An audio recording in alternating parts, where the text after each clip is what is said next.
So, did you like the fursuit parade?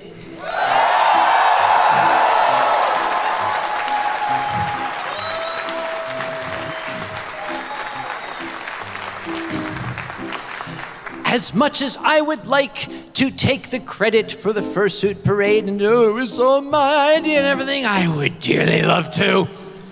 But I do want to remind everyone that Anthrocon is not one man's convention. It was a group effort by the board of directors. I will point out that the parade route itself was Peter Cat's idea. The original parade route that I came up with, I realize now, was just moronic. We would have had fursuiters piling up on top of each other with broken limbs, and it would have been tragic and adorable simultaneously.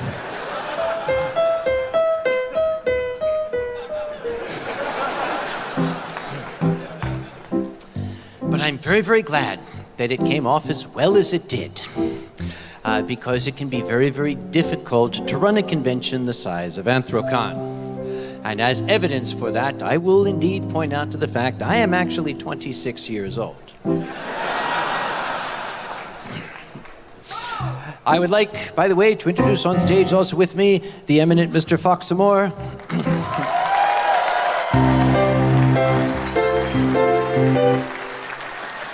And the incredible Mr. Bick Lee, who will be helping our friends who do not quite hear as well as others do.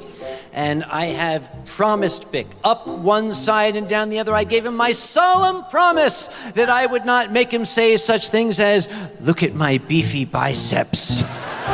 Do you see these here?"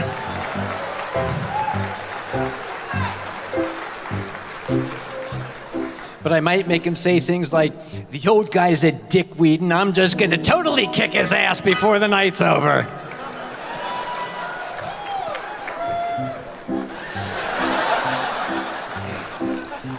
But as I said, it can be a memorable experience running a convention the size of Anthrocon. Some of you may recall, because I don't, and I'm old and stuff like that, did I tell you all the story last year of what happened when Jim Cummings arrived in his... I did? Yes. But I don't think I told you what happened a few nights later.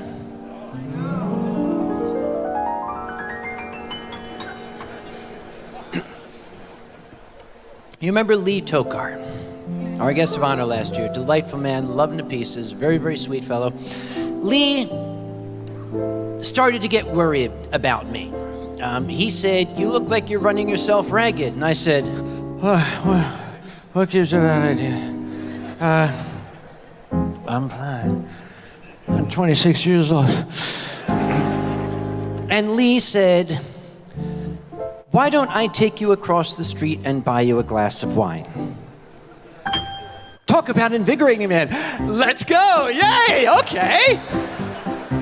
We're going to get some wine. Yes, wine for me, wine for me, wine for me and Lee. Here we go. Yay. We're going to sit down, get us some wine. Lee bought me some wine. It's wonderful. And I'm going to have wine with Lee. It's wonderful. And I poured the wine and I pulled it to my lips. And that's when I heard the sirens.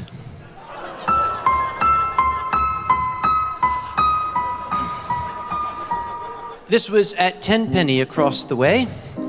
And when I looked across the street, there were fire engines pulling into the Westin with their lights on, and firemen in full turnout gear carrying hoses started to get out of the fire engines and go into the front. Do any of you remember that? I do. I looked at Lee mournfully.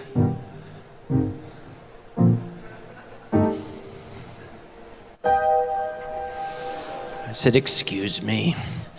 And I went across the street, very purposefully walked between the fire engines, crossed the fire lines, burst into the front alongside with the firefighters, and I shouted, and I apologized to any children in the audience. I shouted, "Who the fuck set my hotel on fire?"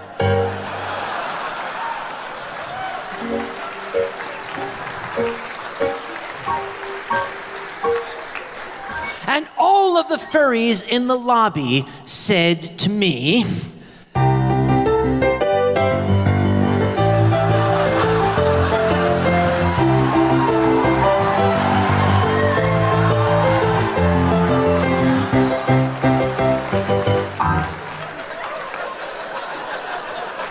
I'm not going to do all the verses because there's like 10 million of them. thank you. Basically, that's what they said. And I went to Kelly Pry. You might have seen her. Kelly, the beautiful lady, she's our convention services manager. And I said, Kelly, what's going on? Well, you know, I made the rule that you cannot smoke your electronic vapor cigarettes in the Westin. I might have mentioned to everybody that every single rule we have is made for a reason. This is not whimsy on the part of Uncle Kage. I don't wake up in the morning and say, I'm going to make a rule that's going to totally dick with people. Rarely do I do that. Only when it is absolutely comedic. But in this case, it was necessary. Because what had happened was on the 9th floor, in the elevator lobby, a gentleman was vaping. And someone said, "You should not be vaping, sir." And the gentleman, annoyed by this, said, right under the smoke particulate sensor, which set off the fire alarm, which summoned 3 fire companies and dropped all the elevators to the lobby.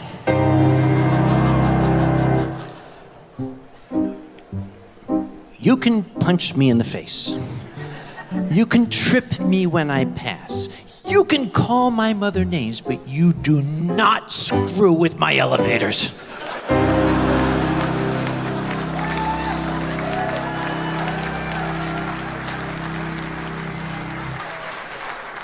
I was vexed. And I took the service elevator up to the 9th floor, and there were people there. I said, "Did you see him?" And they said, "Yes." I said, "What did he look like?"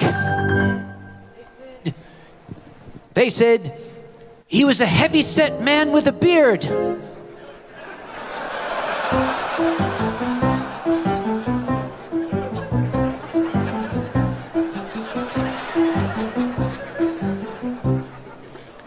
Okay. The problem was, when I become vexed, it's hard for me to unvex, especially at Anthrocon. I was ready to get my hands on this man. I was ready to remove his pancreas through the pores of his skin. Molecule by molecule over the course of 10 weeks. You dick with my elevators. But I could not find him. Now, very much like a samurai sword which must taste blood once drawn, I needed satisfaction. Now, a lot of people believe that Uncle Kage's stories are made up or exaggerated. You can ask Talon on my stuff crew because he was with me and he saw the whole thing. As I started prowling the halls, looking for someone I could yell at. Looking for somebody doing something that I could get mad over. And I walked all along the 9th floor. And I went up the stairs to the 10th floor. Nothing here. I walked down the 10th floor and Talon saying, "You should just go to bed." No! Must taste blood. Up to the 11th floor. We got up to 11 here.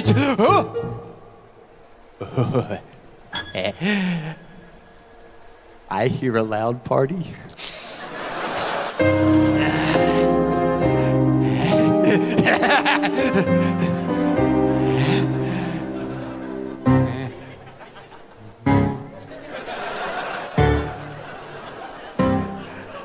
And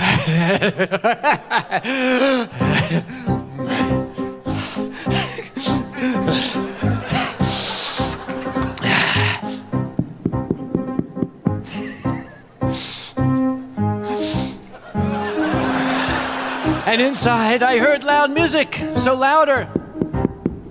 And inside I said, "Oh man, somebody's at the goddamn door!" Oh my God, it's Uncle Kage.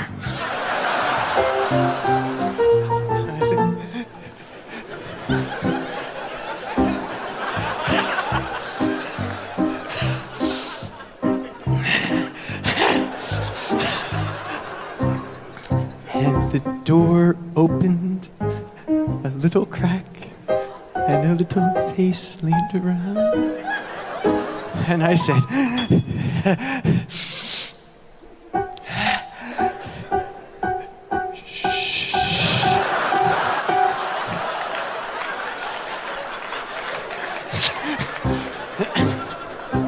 And Talon said, "Are you satisfied?" I said, "No. That wasn't enough. Let's go up to 12. More.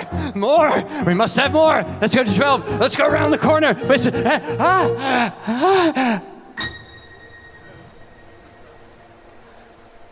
Is that a room sign affixed with duct tape?